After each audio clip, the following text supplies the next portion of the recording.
Thanks a lot for everyone for joining this amazing webinar. So let me start the proceedings for the day. So good morning, good afternoon, and good evening to everyone who could make their presence in this great webinar. Hope you all are having a great day. Today we have an opportunity to engage in a great thought-provoking discussion. So I, on behalf of AI Core Spot, welcome all our esteemed guest speakers, the moderator, and all the pretty faces that makes up our lovely audience. Let me initiate with a great introduction of myself and the company. So my name is Nitin Naveen, and I'll be your host for the day. I'm working as Vice President of Innovation and Strategy at AI Core Spot, and I bring with me an experience of around a couple of decades in consulting firms dealing in and around the emerging technologies. I have been joined by my colleagues Arvind and Naveen, who will be assisting me in keeping today's event lively. Also, they will be stepping in to resolve technical glitches if it comes in between. So I would like to extend my sincere thanks to them for their hard work and dedication in making this event a great success. This webinar is intended to deliver the new age technological advancements in the current industry, which is manufacturing, and we provide it with a seamless experience to all of you. Speaking about the company AI Core Spot, let me give a brief about all of you. We started a couple of years back, supported by knowledge and innovation partner InfoVision and technology partner, which is Digit7.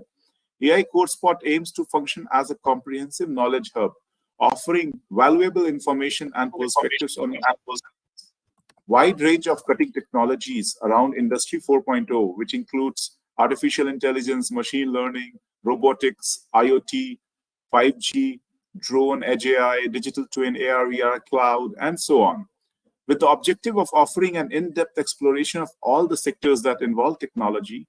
We introduce a different theme every month, and we have been progressively gaining momentum. Our goal is to become the leading AI-driven community worldwide, where individuals with similar interests like you can contribute to mutual growth and success. We prioritize industry-backed webinars and hybrid events, ensuring that our knowledge base is built on credible data provided by esteemed industry leaders, subject matter experts, thought leaders, and our trusted partners. Further, we nurture the content through various mechanisms like digital content, blogs, videos, podcasts, and newsletters to shed light on the ever-evolving industry. So join us today for one-of-a-kind webinar which is focused on the future of manufacturing, what trends are shaping the industry. We'll cover a range of topics here, which includes digital transformation capabilities, factory of the future, AI automation, and so on. Our expert panel will provide valuable insights and engage in a thought-provoking discussion that you might not want to miss. And just to let you know, there are lots more in store for the next month, with focus on different technologies like Gen AI, machine learning, blockchain, IoT, AR, VR, digital twins, metaverse, chat GPT, and so on. So may I take this opportunity to further request all of you to go through our website, which is aicorespot.io, for future updates. We'll be delighted if you could show your love for us via likes and shares on our social media handles. It will keep you all updated on everything what we propose to offer in the coming months to follow. Now, before we get started with this discussion, here are a few highlights to set up the tone for this great day. We'd like to introduce our community partners for today. It includes three great companies, which is Molex, InfoVision, and Applied Materials, who came together to make this webinar a success. We also want to give thanks to all our attendees who took the time to register and join us today. We know you have a lot of things on your plate, so it means to us as a company that you are here to achieve your objectives and connect with one another. Ultimately, our goal as a platform is to help you gain valuable insights and build meaningful relationships. So if you walk away with even just a few innovative ideas or connections, we'll consider it a job well done. So quickly, let me introduce the esteemed panel members. We have Samir, who is the Chief Business Officer, handling retail, consumer goods, logistics, and manufacturing at InfoVision. He's also the moderator for the panel discussion. Joining him today, there are a couple of great leaders. Let me introduce to you all guys one by one. First panel member is Sachin, who is cybersecurity expert at Applied Materials. And second panel member is Anthony, who is Senior Director of Digital Manufacturing at Molex. Just one liner disclaimer before we get started, which I share with in all the webinars. The views which is presented by the speakers are their personal ones, and it's not related to any organization. So now let me hand over the stage to Samir to begin this exciting panel discussion. Thank you. Thank you, Nitin. And thank you, Anthony and Sachin, for joining us in this panel discussion. Really privileged to be a part of this panel discussion with you guys. So I'll just begin a quick thing. I'll just pick up from where I think Nitin was talking about. He mentioned 2 or 3 points in his introduction. He spoke about the digital transformation in the manufacturing space, and he also spoke about the factory of the future. And he also listed down few technologies out there. I'll start from the first point. Uh, and then I'll start, Sachin, with you. For you, Sachin, what exactly does digital transformation mean to you? Once you answer, probably then I'll jump over to Anthony. But I'll start with you first. Thank you, Samir, for it. In a fundamental, people always think the word digital transformations, but when you start go underneath the hood, there are two things that embeds the overarching technology. Basically, the digital transformation is a process by which companies embed the technology across their businesses so they can drive fundamental change. Now, this is the business answer, but if you go further down into the understanding, okay, how do we want to start the digital transformation? But there are two concepts to it, and people generally don't talk about it. It's like, one is digitizing the overarching information and then do the digitalization. So that digitizing and digitalization is two different concepts. One translate everything, all the processes, information, data from analog to digital, which is what we call it as, digitization. So you're putting information that was not available on digital form, and then you are incorporating those series of data sets, information, by encompassing the business processes and improve the change between either launching the product faster or doing the cybersecurity and whatnot. Specifically in the manufacturing, it always comes down to the cyber physical systems. And when we talk about the physical systems, we're talking about chiller plant, vacuum pump systems, life systems, gas systems. These are the most critical infrastructure that we utilize while within the manufacturing, irrespective of the verticals. And to do the digitization and digitalization of those, it gives a monumental uptake to an organizations moving into the addition of, going into the Industry 5.0 transformation. I think that is very well said, Sachin. I think you mentioned about digitization and digitalization. That are two things that you mentioned. Awesome. I think that's a very good process. I'll go to Anthony yourself from your perspective. I know the definition may not change too much, but from your perspective and for your company's perspective, how do you treat your digital transformation in your organization? It's a great question and one that we get asked a lot. There's, I think, a bigger design behind a digital transformation than there is in just digitization or digitalization. As Sachin said, at least for Molex, we look across our intelligent digital supply chain, our manufacturing and operations, our product lifecycle and product development, and then how do we unlock an enhanced customer experience, and ultimately come up with new new products and services that open up new business models for us. So it's a pretty broad concept, digital transformation. My focus and expertise is in the manufacturing operations space, but ultimately all of these need to come together as one digital thread. So linking end-to-end supply chain through manufacturing, through end of life of products, through the life cycle. So all of that connected, and unlocking and improved and enhanced customer experience is how we look at digital transformation. Got it. Thank you. And I think the second term that Nitin talked about was, I call it smart factories or the factory of the future, and that probably includes everything that probably both of you talked about: connected devices, connected experience, customer experience, connected products, and all those things, and some of the technology. So again, I'm just going from that perspective. I was just going through some data points. I believe after the COVID, in fact, before the COVID, the investment on the factories and the labor actually in the Western countries was pretty much going down. But after the COVID and because of all the things that we have faced, I was reading that article, and it says that almost like from 2021, the investment in the smart factories has gone up by almost like 80%, which is a huge number that we are talking about. And funnily, or very, very kind of interestingly, US leads the investment over all the other countries. So first, the top one is the US, which actually contributes to 39% of the investment. It's followed by China, which are with around 36% of the investment. So which means that we are seeing a big change in terms of the fact investment on the smart factories or or I would say factory of the future. Coming back to I think those with those perspective on in the mind. So Anthony, from your perspective, what are the top three, I would say, areas that you think will contribute, or which you are investing in from a or I would say digital transformation or smart factories, or any of the technology which actually caters to your business processes?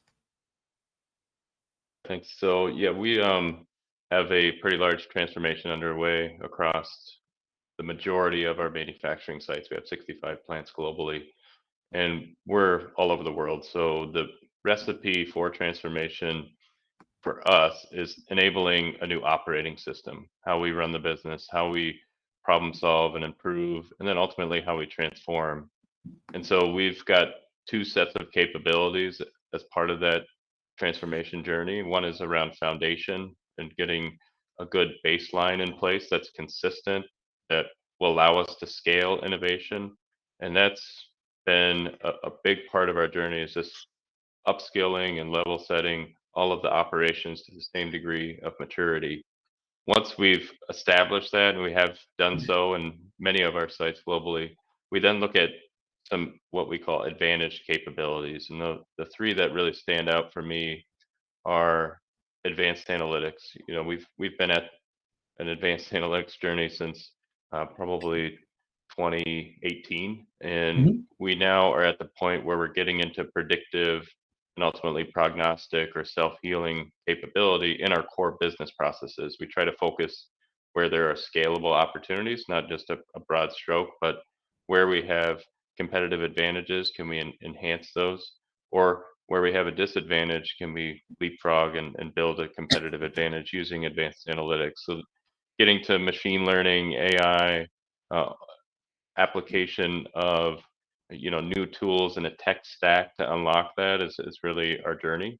Um, we still have a long ways to go, but I think we have a good momentum and solid sponsorship and a shared vision around that. The second is fairly new to us, maybe as of a year or two. We've been looking at factory intelligence and specifically persona-based applications. And so for each persona within the smart factory landscape, we've got ways that we can improve the experience, the employee experience, by unlocking new applications. So individuals don't have to go into our ERP systems or our manufacturing execution systems, pull out data, manipulate it, be able to put it into certain formats and then push it back in. We have an integration layer that we can apply um, application base that allows them to manage their operations from their smartphone or smart device. What that allows is better visibility, more tailored experience for their persona, and it also gives them insight into upstream and downstream impacts of what they're doing. So that one we're very much interested in. When we looked at the landscape across our enterprise, we had somewhere around 900 softwares that are running our factories. I think with this factory intelligence, persona-based apps, we can dramatically reduce that and be more effective in scaling and driving innovation across our enterprise. And then the third is something that we've been at for a little while now, and that's around digital thread and digital twin. I talked about the thread between supply chain and operations and manufacturing, but also through the product lifecycle. So design for X, making sure that we're not throwing things over the wall, having those closed loop systems of feedback and input, and ultimately getting to a point where we can start simulating and being predictive in our design. So no longer do we take cut out cardboard mocks of different assembly lines and move things around. We can do it virtually and do iterations and simulations, what if scenarios to optimize our operation ahead of time. So those are the three core areas that we would consider as advantage capabilities that are in our journey. Well, that is awesome. And probably during the next few minutes, I will touch upon every single piece that you mentioned about. Sachin, what are the three top areas that you are investing in? Not from your company, but at least what you have seen in the last couple of years, I would say. So let me start by saying, because I know as a panel participant, and I also listening into many of these podcasts, and people always understand when joining, okay, we throw in this big buzzword, smart manufacturing and whatnot. So let me start with the basics. So what the smart manufacturing means and how it came about. It's basically the use of the emerging technologies or advanced technologies, and why we need to do those use of the advanced technologies is basically to do the increase efficiency and the productivity in the manufacturing process. Now that said, if you think about it's not just because somebody invented a smart manufacturing or the processes. In fact, given the exploitations of the emerging technologies, or what I would call it as a disruptive technology in a positive way, where it could be accommodated in a traditional factory, where these factories were built 20, 30, 40 years ago. And then there are some factories we still manage, which in my previous life, where it is still older than me since I was born. And then, so think about it, it's a, shift left and shift right. In fact, if you read some of the articles, smart manufacturing itself, it's a national priority, which was dictated by White House critical and emerging technology reports. So given what we are seeing in the middle of, around middle of 2000, it's arrival of technology of 3D printing, artificial intelligence, AR, VR technologies. Now, why this technology infer into the manufacturing in a positive way? Because now, as I mentioned, you could literally come over the concepts of digital manufacturing or the cyber manufacturing, convergent of the smart technology. And there are a lot of processes come along. And I think Anthony touched upon a couple of things, uh, if somebody understands the manufacturing and the way how the factory operates, it's always about operational efficiencies. And I'm not talking about IT operation efficiencies, but the tools and the industrial assets. Now, just for an audience perspective, from an IT standpoint, and you may consider an IT asset as your laptop, which may be around $4,000. I can easily replace. But when it comes down to the manufacturing, the asset that we are highlighting, it's a 7-story building, industrial assets. It's a lithography machines, or if it is, chiller plant. And as you can see, this is why the systems are called cyber physical systems. So cyber plays a significant role, but there is a physical component to it. There is no cloud, and as such, yes, we do utilize cloud technology in sending the data sets from the physical systems.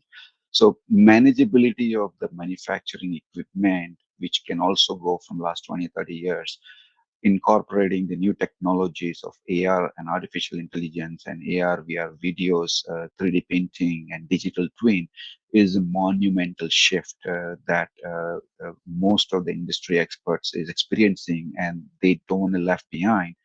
Ultimately, as I mentioned, what it governs moving away from a traditional manufacturing processes. Can I do the digitizations and the digitalizations utilizing this new technology? So it's always, and again, within the smart manufacturing, depending on the verticals, the use cases changes. So as I mentioned, like say a chiller plant. So what does chiller plant do? It basically chills and provides the chilling and cooling effect and the hot activity inside the factory. Now, why this is important? Unlike a traditional HVAC systems, these are on steroid systems. In a way, it's like a 7-story building chiller plant that provides the chilling and cooling and heating activity to the entire factory. Now, if you think about how much expense that you're going to be paying by energy expense, it comes into the millions of dollars.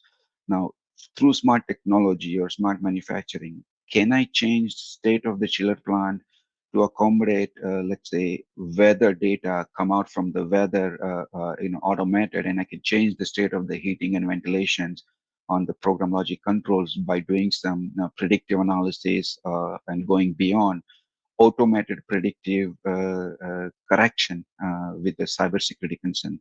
And then you can reduce a lot of energy cost. And these are the real costs that you're adding. So this is one of those examples, like I mentioned, smart manufacturing is what it's always like, how can we do better? How can we do fast? And how can we do it securely? Thank you, Sachin. So I get that point, and both of you mentioned how to begin this thing by creating a strong foundation, basically. I think that's what you mentioned. I think what I have seen is, I think the use of the connected devices. That's the basic thing that is enabling I would say, smart factories. I know there are a lot of sensors and everything, but the whole idea is how the devices are connected. How are we gathering the data?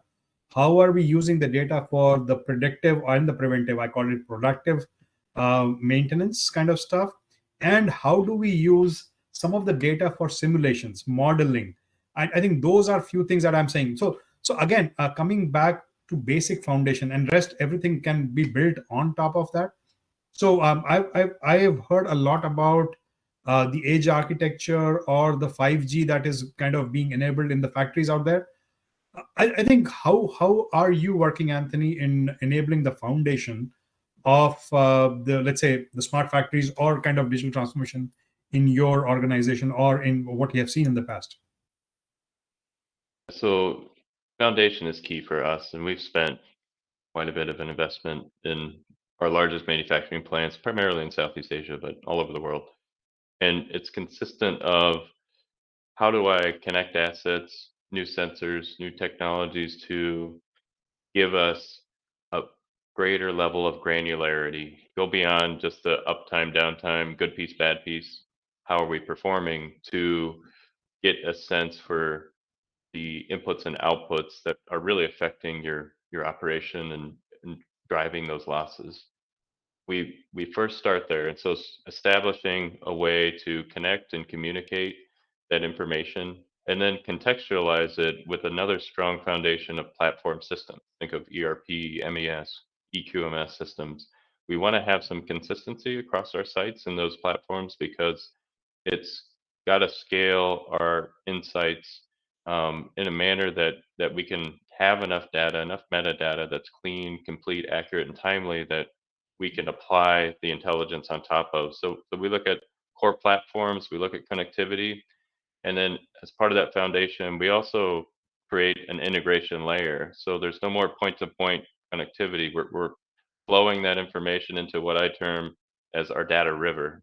A place where you can have new insights streaming. You can build intelligence on top of that. You can build this persona-based application, so you can operate with the right insights where you need it. And in order to do that at scale, you got to have that strong foundation, and a foundation that can read across multiple areas and regions that we can support and scale in a cost-effective manner. So that's the foundation that we've been after. We've applied a lot of new technologies, but it's more about the capabilities that are driven from that. So people, process, and technologies.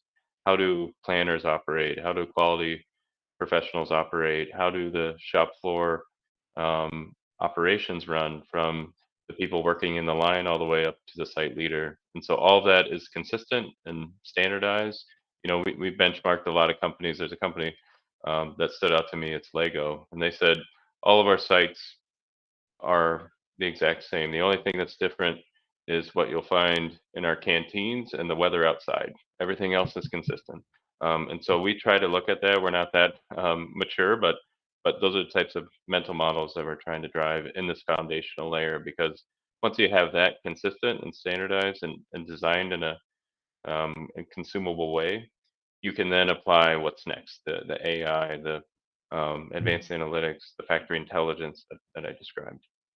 Absolutely, and I think that's, you mentioned a good point, Anthony, because I think one is the connected devices that we're talking about, and the connected I would say applications and everything. But the other piece which you mentioned, and is a very key component of it, is the connected workforce. how connected are the people with the devices or the data that we are capturing? How is my data that we are gathering from all those sensors and bots and everything, how are they enabling my people to do the work more efficiently? I think that's the second piece that I am actually looking at right now. So I know. So, and the other thing which I want to touch base where we were talking about this is the use of the industrial IoT kind of stuff for enabling our smart factories. So, Sachin, from your perspective, I think are you using the IoT? I know it's been in use for quite some time, but what have you seen as a trend of IoTs for the manufacturing area? So in fact, it's part of this, like, we touched based upon the smart manufacturing, digitalization, it all revolves around underlying technology. What do we call smart? To make it a machine smart, you need advanced technologies. And this is where IoT, that people are much familiar with it, that comes into picture. But when we put that IoT edge, the connected device onto the sensors of, let's say, chiller plant or a vacuum pump, and that becomes an industrial assets. And the reason why it becomes industrial asset is because it has to withstand, the environmental impact. Unlike my data center, it is chilled and cooled in a certain constrained environment of the data center floor, versus majority of the operational technology or the manufacturing devices sits out in the open, 7 floor downs or 7 floor ups. There is no heating and chilling and ventilations. It's basically to withstand the industrial grade devices, and this is where it becomes very um, efficient in a way when you try. And what we talk in terms of the edge computing, right? It is the prioritizations, basically effective ways to modernize your operation and implement virtualizations between IT, OT, and one always make a determination: is edge computing, is a cloud computing, sort of. But for the edge computing, you need an industrial physical devices that produces the data sets, whether to implement or your floor or supply chain processes or advanced robotics or machine to machine automation or communication. So there are a lot of those sensor data, machine data, analytics data that can be converged through industrial IoT, providing another sets of smart manufacturing, which was never thought of, by providing fatigue and detection of the machinery, or the monitoring of the flow through a pipe, or keeping an automated machine cycles, or improve the latency. There are a lot of use cases within the manufacturing. Even I think, and other gentlemen highlighted, it's all about analysis, paralysis, doing the predictive, utilizing the digital techniques. The industrial IoT is one of the major component as part of the connected devices, plays a significant role into the edge computing architecture for the factories. Got it. Thank you. And to build on top of Anthony, I'll come to you now. To build on top of, I'll try to get your views on the industrial IoT.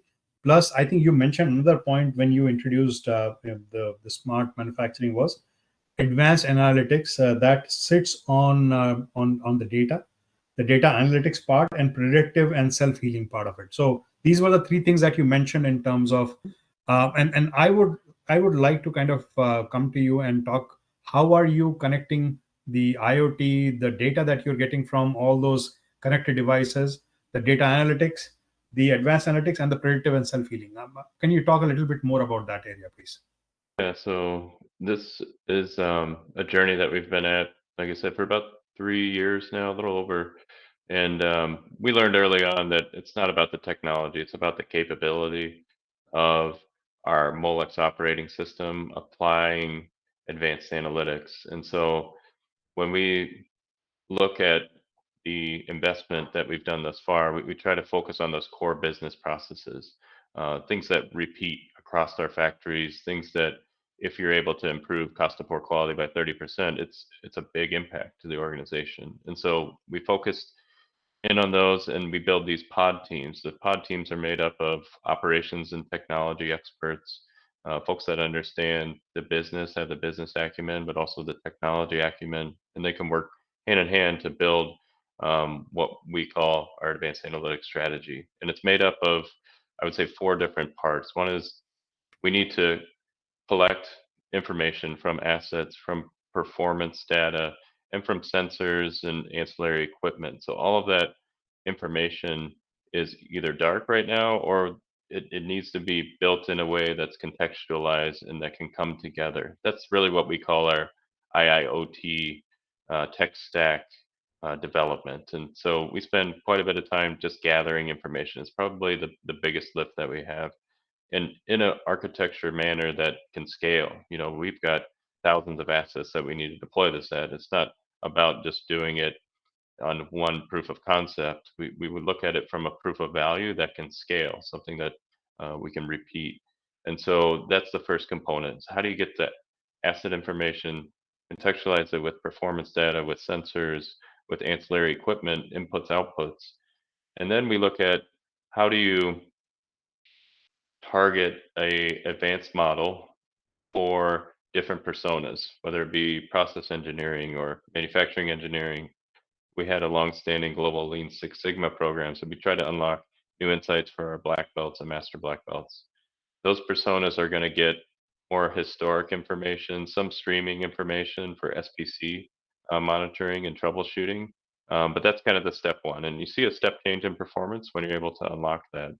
The real big transformation is when you can move to the third phase of, I need to incorporate this into my escalation and on processes. So within our factories, we'll have an operator running 10 different pieces of equipment or processes.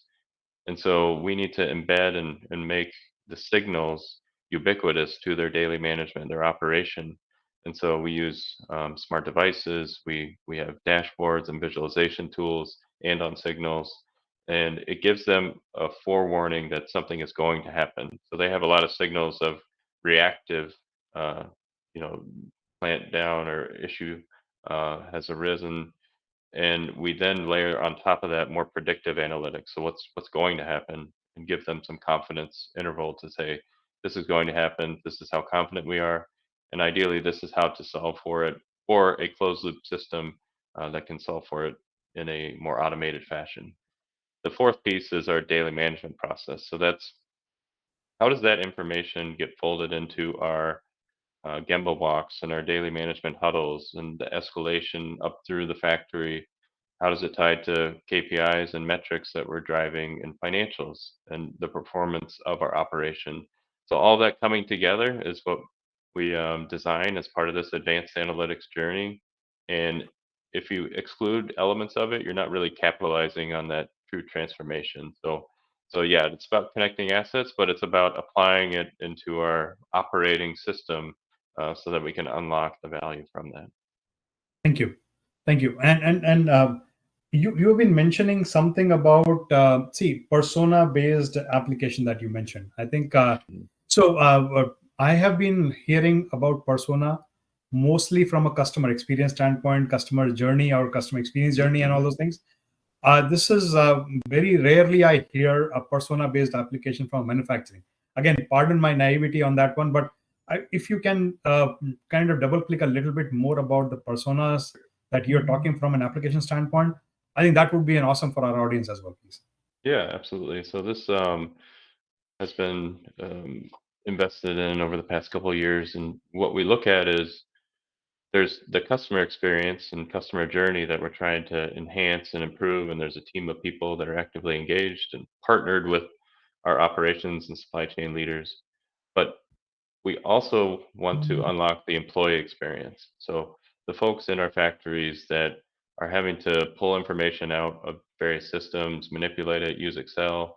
We have a lot of Microsoft application warriors, people that have massive Excel files that use a lot of off-the-shelf tools to manipulate data and to get new insights and to really tailor their experience. And so we're trying to um, change that landscape with a new integration strategy and a way to apply those apps so that folks can be more efficient, more effective.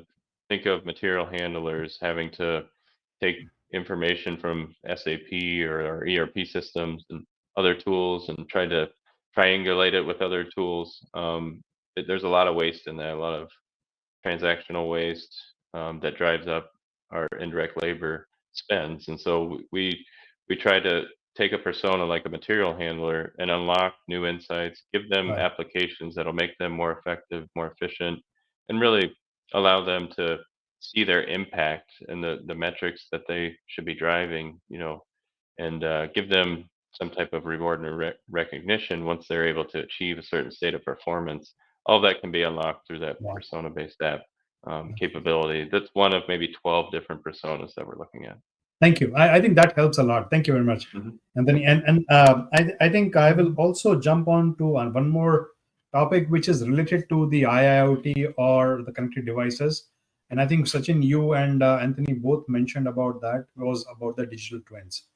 And I think I want to kind of double click on digital twins because that is one of a very good way that I have seen most of the companies jumping on. And I think I'll give you an example.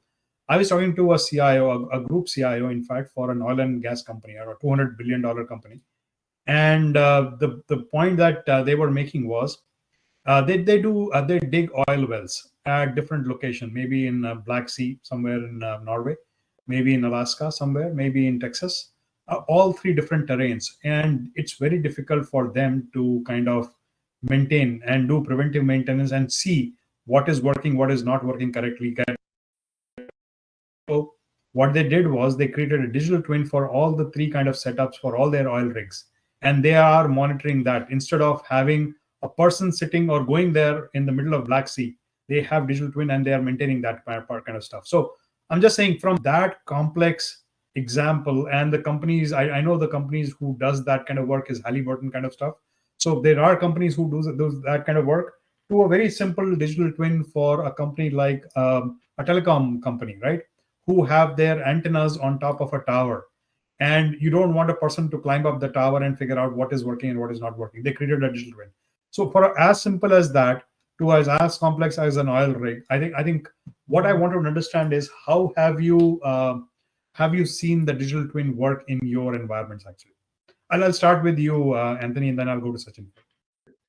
Yeah, so digital twin for us, has really derived value in the manufacturing space around two elements. So one is what you just described of more continuous processing. So a line that has a few amount of SKUs and it's pretty consistent in its processing parameters. We tend to apply digital twin capability to simulate certain elements to optimize. And so think of a process where if you move certain pieces of equipment around, it'll perform differently. If you set different parameters based on product family and different variation of products, you can optimize. We do that virtually. And so if it's more continuous in nature, we're looking at ways to design for X and to optimize process parameters to be more efficient. The second area, which is probably more widely applied in our environment because we are more discrete, is for optimizing the value chains. So we look at how do we improve the value chain design? How do we improve our way of optimizing production flow and being able to increase throughput? And we can do that virtually through simulated models of, apply automation here or add another cell or modify the cell in a certain way, reduce pacemakers or break down Yeah. bottlenecks if there are any, do that virtually. And then when we introduce new product families or have added complexity or automation, we can do what if scenario planning and try to understand the impacts of that and provide better costing information. Do all that virtually as much as we can, and then we can optimize and then go in the real world and actually move things around and create the production environment to find that optimization. Absolutely, I 100% agree. And Sachin, over to you. I know, I think Anthony mentioned a lot of stuff, but I wanted to hear your viewpoint on digital twin as well, please. Sure. So let me just make it on a funny side. People always talk about digital twin, but what does it mean in the nomenclature for a common person who doesn't come from cybersecurity or from manufacturing? If I give you an example, like when what digital will mean, it's basically the digital representation of the physical object or a person or process which you contextualize in a digital version of its environment. Great expansion to the digital twin, definition. The way I represent it's a customer, not customer, the people who implement the digital twin is basically the copyright of their own environment, or the replica or the copycat. It's pretty much, it's like what you have already achieved on a real world provides you the replica. And the reason why that replication and the simulation is it's so important, because if you flip what Anthony just mentioned and somebody was trying to highlight, if a company builds $20 billion manufacturing facilities, would you think that that company has a spare $20 billion to do many of the simulations? No, they don't. And hence, that's where the digital twin comes into picture. The $20 billion investment, they turn into the digitalizations, having an exact replica of how that particular factory is operated, what are my devices, what are my edge computing, what are my chiller plants, and what vacuum pump and gas systems. And then they do a lot of simulations by providing the contextualized information to make the better decision into the real factories. So that's what it means when we talk about it. And it has, I would say, from the usage perspective, the sky is the limit. You can pretty much do everything and everything, provided you have a right technology and tool sets that you incorporated as part of your digital twin. Thank you. I think that makes a lot of sense, Sachin. And I think I just noted down a few things. So obviously the predictive and proactive maintenance, that's very facilitating doing modeling, what if scenarios, based on that prototyping, as both of you mentioned, testing the repairs and checking the efficacy of those devices and repairs kind of stuff. I think one more thing which I was thinking about was, I think there are a lot of companies who are using digital twin for hands-on training. There are a lot of workforce that actually work on those things. So getting them trained on some of the new machines, Absolutely. that's exactly what I just thought of about. That's I noted down. So I think those are the few things that we are using out there. Now, another use, and I've been talking about some of the seminars as well. So I was talking in one of the supply chain seminars, and they were talking about using digital twin in the supply chain. And we know that how important has been the supply chain over the last, I think, pre-pandemic and the post-pandemic. The supply chain, the stress and on the supply chain, I think it was evident to everybody. So question to you that I have is, one of the key component for any of the manufacturing is both the inbound as well as the outbound supply chain. So how are you handling those challenges, or what have you done in terms of kind of making sure that you are not facing those supply chain challenges, or minimizing those supply chain challenges that you've been facing? Sachin, from your side, let's start from you first.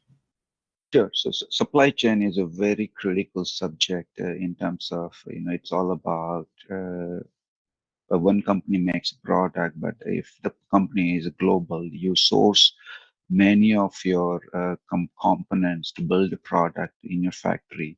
It relies on the supply chains, and supply chain risk assessment and the technology plays a significant role in consideration. So think about, flip it on a reverse situation when, unfortunately, when the COVID phenomena was going on, most of the supply chain were shut down because the world was closed down. There was no ports open. There was no, transportation happening.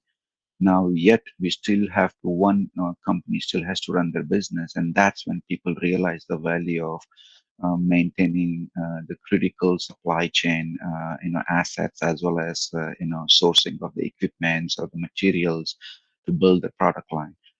There are ways you incorporate the supply chain. I will speak from the digital and the cybersecurity standpoint.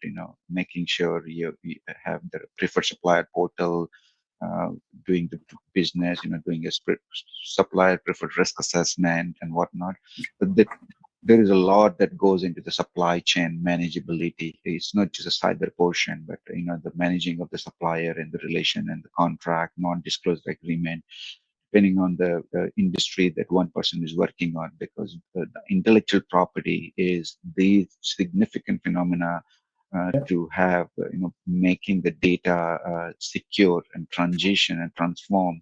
And that comes with the supply chain, because now you're sharing the data activity with your supplier and vice versa. To do the intellectual property management, it becomes an added, responsibility, just doing over the smart manufacturing and whatnot. Thank you, Sachin. And Anthony, over to you if you can talk a little bit about the supply chain from your side. Absolutely. So yeah, we as I mentioned earlier, have 4 major transformations underway, and supply chain is one of them, and we've invested quite heavily. It's probably our most mature set of capability in this transformation effort, and we've got capabilities around global sales and operations planning, intelligence for procurement, or ability to do optimization, simulation of where to manufacture and why, and try to come up with better designs that optimize all sorts of KPIs and parameters. So that is kind of the starting point of our transformation. We saw a ton of benefit. We continue to do so.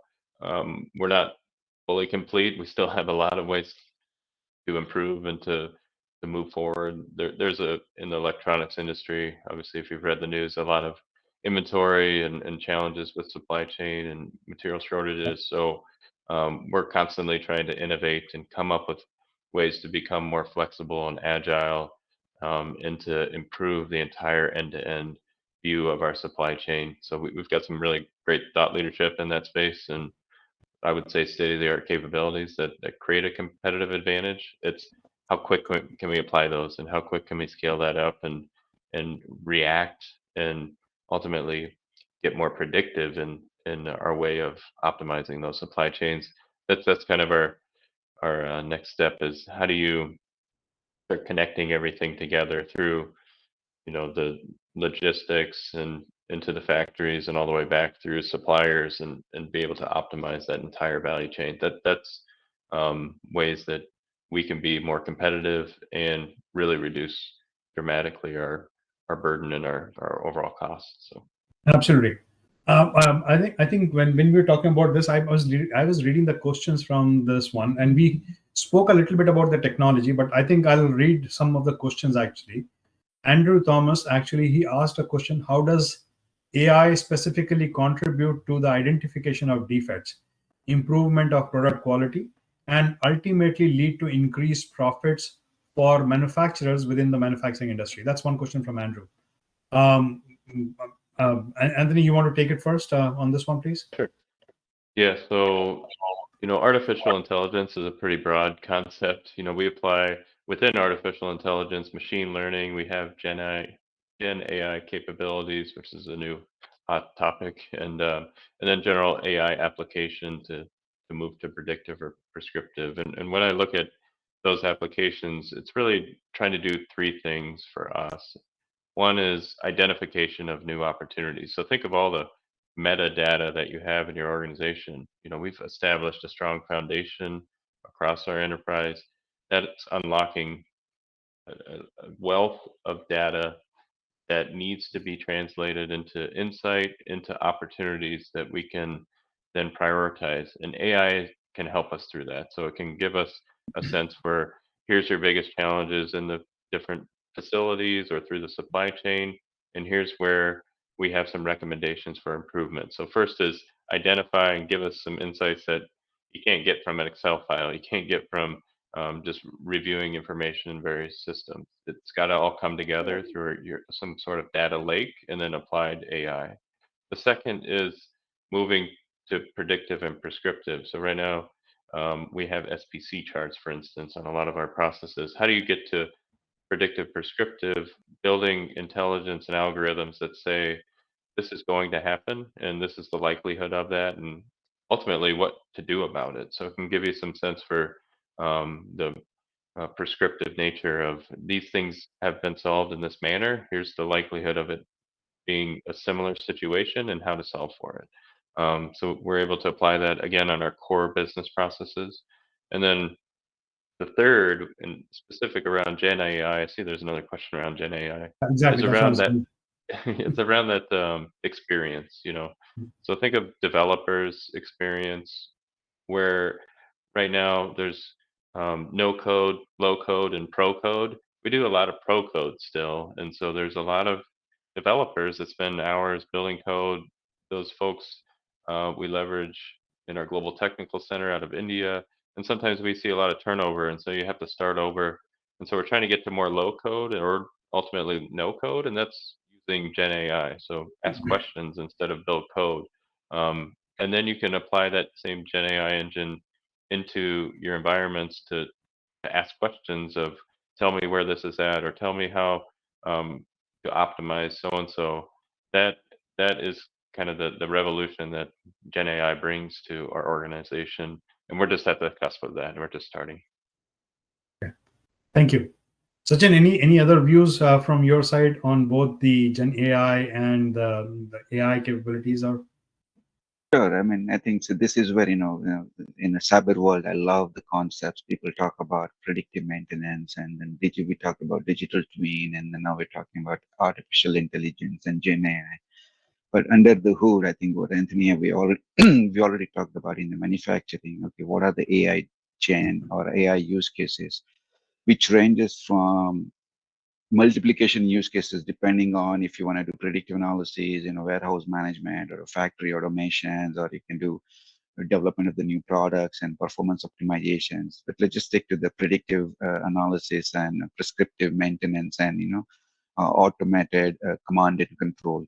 Now you hear this word in the manufacturing settings, but ultimately when we talk about predictive analysis, it's underlyingly, it uses the similar technology that we already talked about. It uses the advanced analytics. Now, to do the advanced analytics, I must have some form of a data lake technology. Now, having a data lake technology, but to do the contextualized information, what I need to use is many of the advanced analytics and machine learnings model that was trained based on my input of over the historical data that came out of the factory, and how to govern those data and do the predictive. Obviously, as I mentioned, you cannot rebuild your factory, just have a replica, just so that you can do, comparison analysis. And this is where the digital technology or digital twin comes along. You feed in the data sets of the past maintenance reports, or your weather data, your equipment data, when the equipment was purchased, how many maintenance were occurred, what were the underlying scenarios. You train the model utilizing the digital twin, and then you can pretty much do those information virtually, capture those real-time data assets. So underlyingly, I know we talk about AI, but traditionally, if you go underneath under the hood, it's always we talk about this technology, digital twin, and AR, VR, recording and training our concepts and whatnot. thank you. I think you brought an important point, AR, VR. I was about to talk about that, but I think that's something which I have seen working mostly on the training of the people and making sure that people know what to do, and also in terms of preventive maintenance or maintenance kind of stuff, where people know where to go and what to change and all those things. So I think that's one thing. I was also, I think there was one more question, but we'll take it at the end. I think this question is by Cliff Miller, and we'll talk about what's the future manufacturing technologies. We'll talk about that. But I think I'll talk about a few more trends that I have seen or I've heard or I've read in the manufacturing or the industry 4.0, which is talking about product as a service, which also is called servitization. If I'm right reading or mentioning it correctly, it's basically the difference of treating like selling a custom a product and an after sales service that has been completely taken or removed, and it's a complete product as a service. Are you looking at that particular trend in your respective areas, or is it only pertaining to some specific areas, I would say?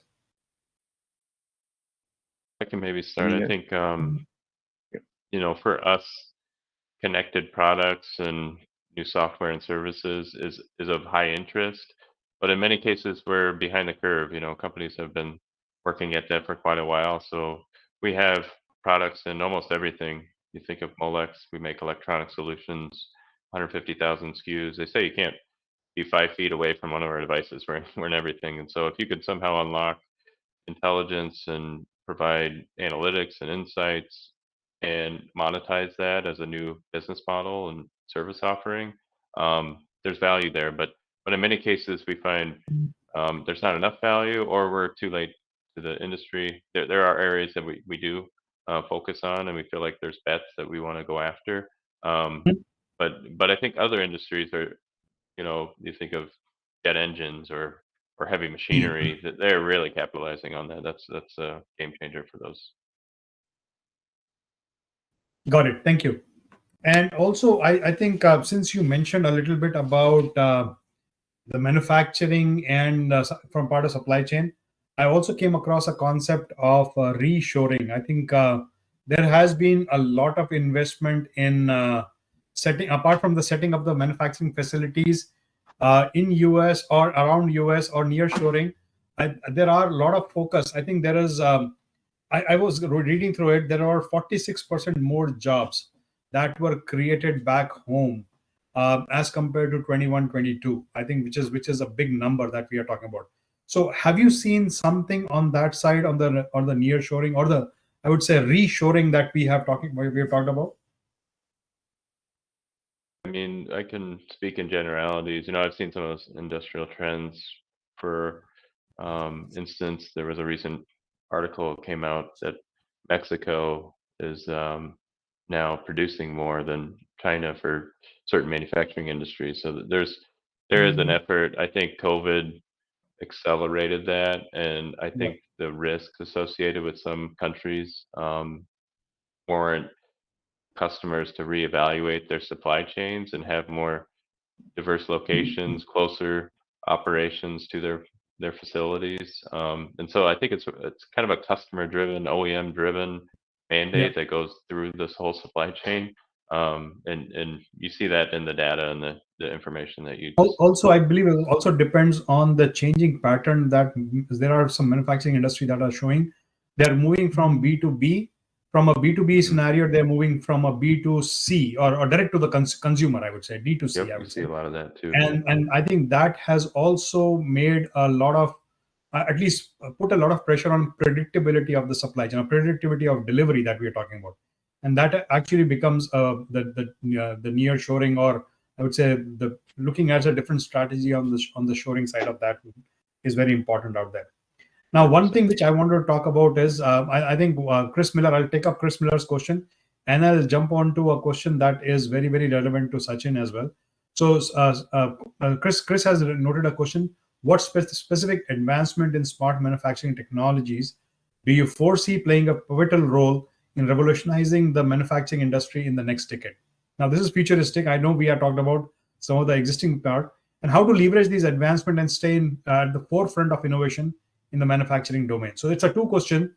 Probably Sachin, I'll start with you this time, and then we'll probably go to Janthani.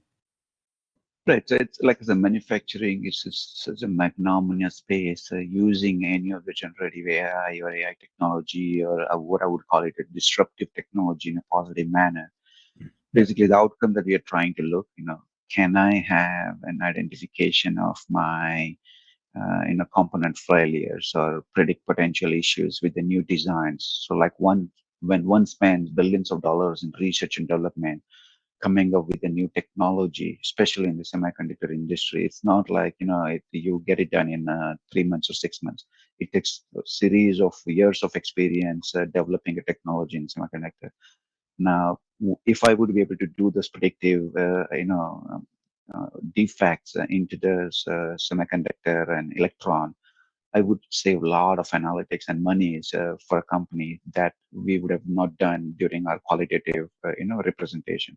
So moving into those, I would say, advanced analytics into appropriate modeling, it is extremely useful scenarios. But at the same time, there are flip side to it.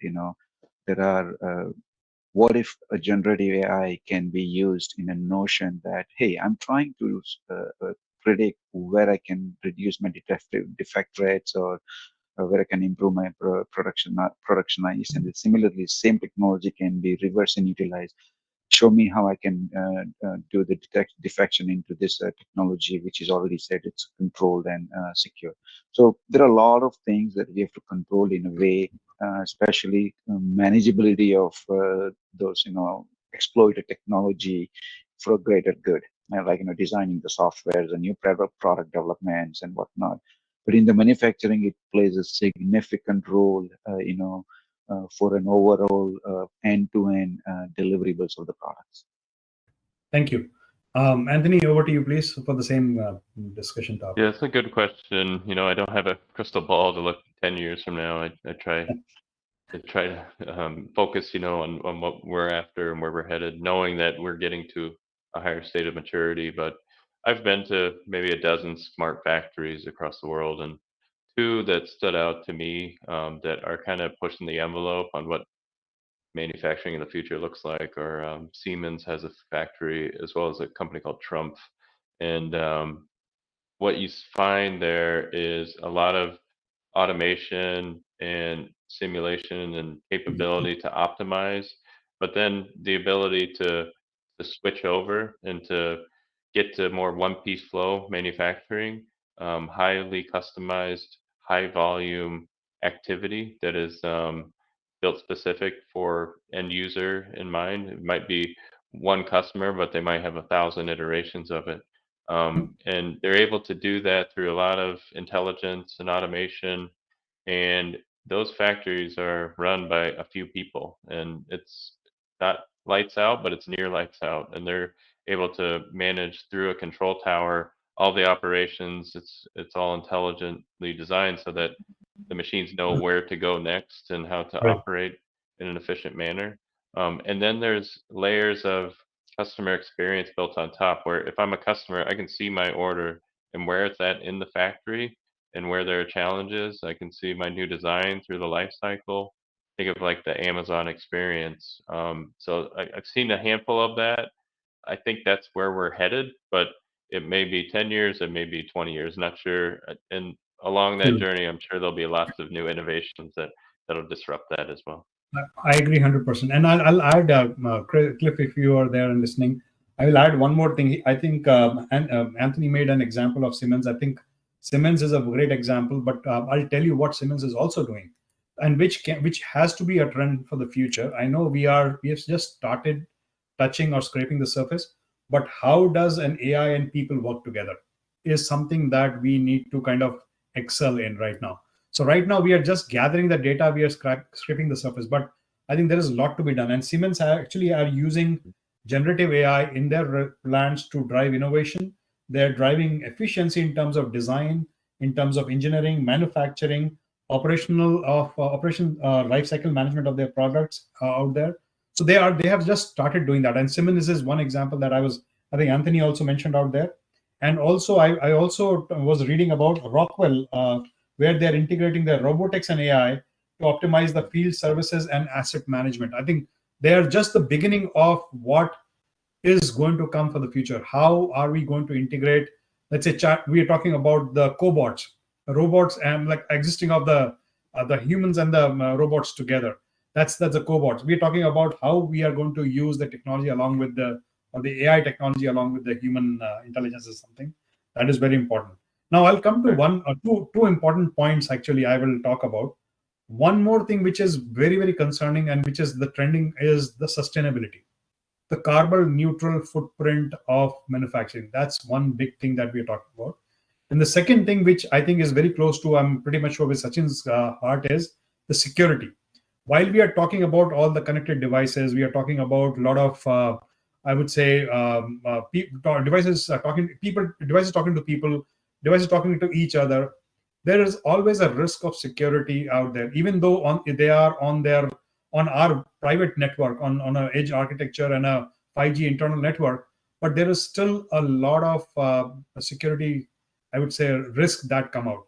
So I just want to talk about these two topics before I jump on to the next one. But I just wanted to start with security first, Sachin, since you are responsible for security also. I just want to try and kind of touch base. How are you handling with all those connected devices and the security? So I'll touch upon that questions in a bit, but let me just go back to your previous comments that you were making about human intelligence with cyber physical artificial intelligence.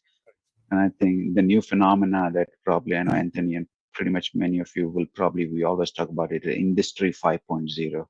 yes, we are still in Industry 4.0, revolutions, but yet now we already started talking about with some of those, examples that you just gave out from Siemens and the Rockwells and many of the other Fortune 500 companies. So basically, the new phenomenon is what we're calling it a cyber physical cognitive system. So, combining the capabilities of cognitive, which is human intelligence, and a cyber physical, which is artificial intelligence, by doing an industry 5.0, mask customization and customer experience. Now, said all that, coming back to security always plays a significant role, irrespective of the technology that you put in place. And especially for the manufacturing, it is a two-edged sword. At the given time, most of the infrastructure are brownfield. And when I say brownfield, all these factories and the equipment and the asset that have been built was when the factory was built. Unlike in IT, we go through, change in our IT asset 4 years or 3 years or data center servers versus in factory, it is provided it's given it is going to be 20, 30, 40 years lifespan.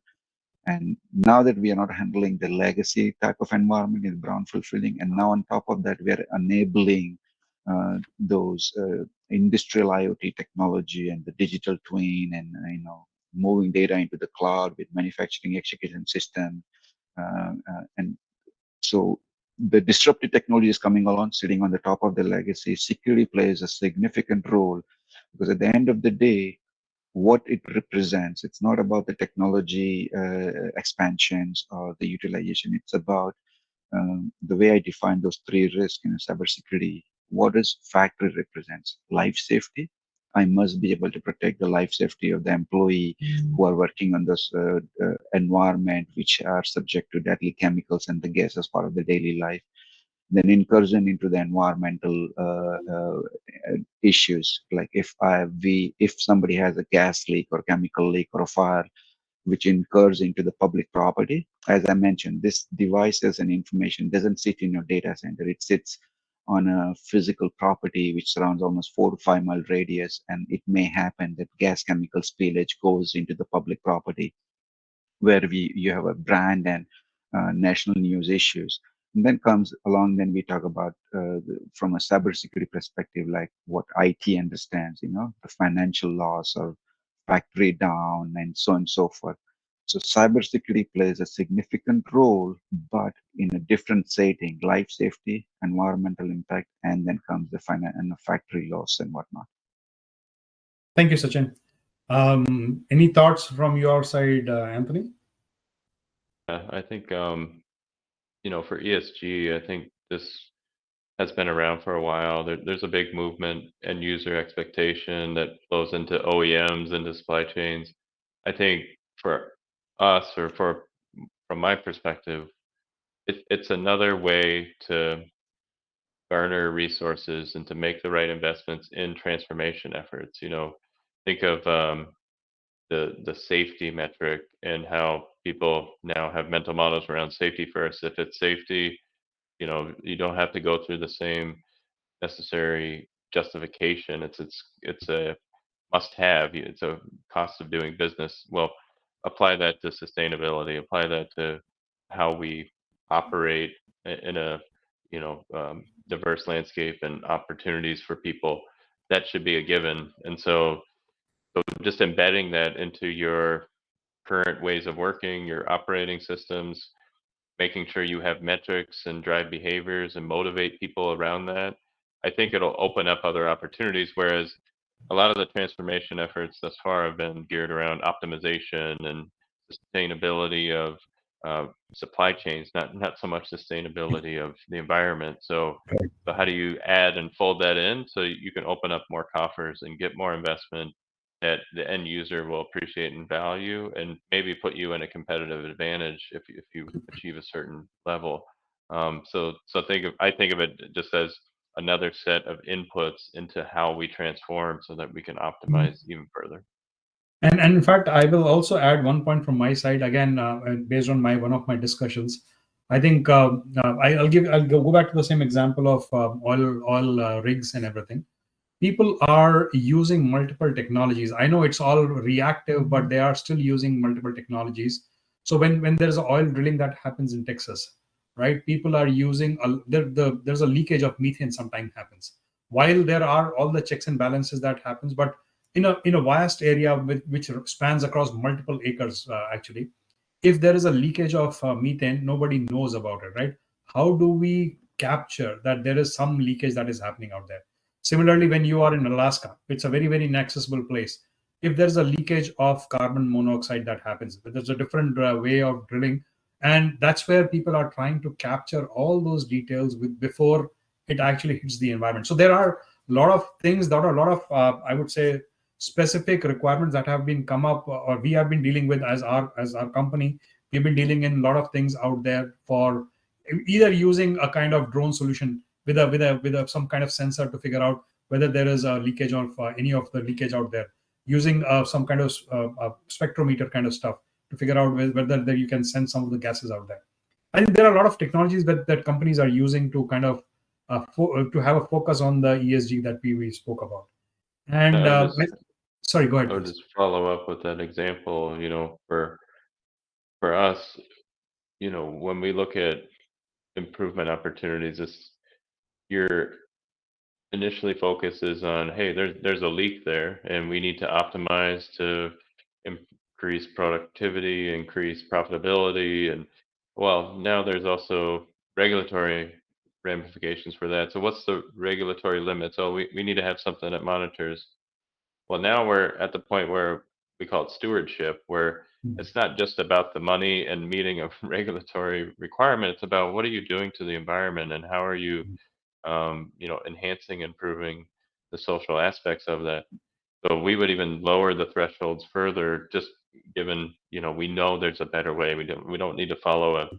standard and maybe take it to the next level, make those investments. So that's kind of how we would embed ESG and in our thinking as we approach a problem like that. Awesome. And I know we are at the top of the hour. I'll just probably try to wrap up on some of those things. I think what I heard from all of us today was, I think how are we jumping onto the Industry 5.0 first of all, and where are we today in the overall journey of I would say the smart manufacturing or smart factories. We spoke about automation. We spoke about smart factories. In fact, I did not use the word dark factories because that is a new word that is coming up. Dark factories. I think I've been hearing or reading this word multiple places on instead of smart factories, we're talking about dark factories out there. Mhm. But having said that, I think where we are and where we want to go, I think one thing which I've written down or I've noted down is the automation, or I would say the kind of digitization and digitalization that, as Sachin mentioned, out there. But also one more thing which I added to that is accessible automation. How easy is the automation? How easy is it for us to adopt? I know you mentioned about the personalization and all those things. I think those are few things. I added a word called accessible automation out there. And then we are using multiple technologies out there. We're using AI, ML, generative AI, the augmented reality, virtual reality. We're talking about digital twins. We talk about all those things which are enabling our journey towards, I would say, the new generation of the manufacturing, I would say. So I think, and obviously the most important part, but not the least one, I would say, is the environment. Sustainability is one of the key things. I think that everybody is focused on in kind of doing all those things. And finally, the data, which is the underlying factor. How are we using the data? There is a lot of data getting generated. Whether we have the right ways to leverage that data, whether we have the right, I would say, mechanism to kind of create models, create some kind of a resolution or solutions from that data, predictive solutions out there. How are we effectively using the data?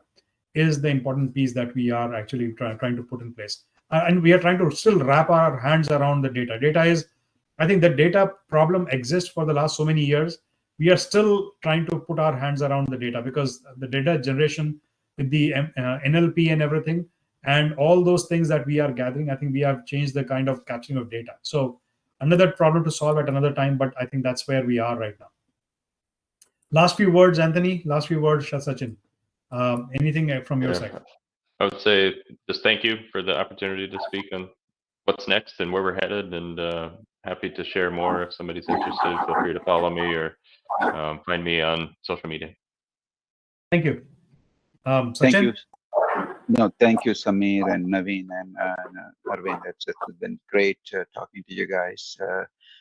Like I said, these are all very interesting discussions. People always say, "What is next?" I wish I could predict the future, but let's go with that. Absolutely. Hey, seriously, Anthony and Sachin, it was pleasure talking to you. Pleasure interacting with you. Guys, can you go on mute? I think I'm hearing some background noise. So it was pleasure interacting with you. I think the ideas that you gave and the points that we discussed was really awesome. I think we covered a lot of points out there.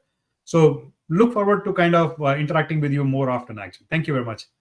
Over to you, Thank you. Nitin. Thank you, Samir. Thank you, Anthony, and thank you, Sachin, for taking this session to another level. Actually, we had a lot of great discussions, great topics, and great things which we discussed, and it was totally absorbing. Thanks a lot for all of you guys for taking your time. So let me wrap it up. So, just to wrap up, we extend our gratitude to all our community partners, these stream speakers, and the attendees who took time and participated in this forum. I'm sure it provided a platform for knowledge enrichment. As our panel members were exceptional, we appreciate their willingness to come together and share their valuable insights. If anyone missed something, joined late, and wished to look back at the session, let me inform you that today's session was broadcasted on the YouTube page of our company. So you all can go and see the recording anytime. And if you are looking for some recent technological updates and advancements, log on to our website and social media channels. We'll be sharing lots of knowledge sharing topics, details, announcements of next events, and much more, which will help you register and attend the same. Before we close, we would like to thank InfoVision, which is our knowledge innovation partner, and Digit7, which is our technology partner. Further, there are lots more in store for this year with a focus on banking, financial, insurance, telecom, media, entertainment, high-tech, retail, healthcare, supply chain, manufacturing, and so on. So I request all of you to keep connected with us and enjoy the learning. It was a pleasure bringing this session to you, and we hope that you enjoyed it as much as we did. We look forward to having more sessions with you. Take care and have a great day and weekend ahead, guys. Thank you. All right. Thank you. Thank you very much, guys. Thank you. Thank you, everyone. Bye.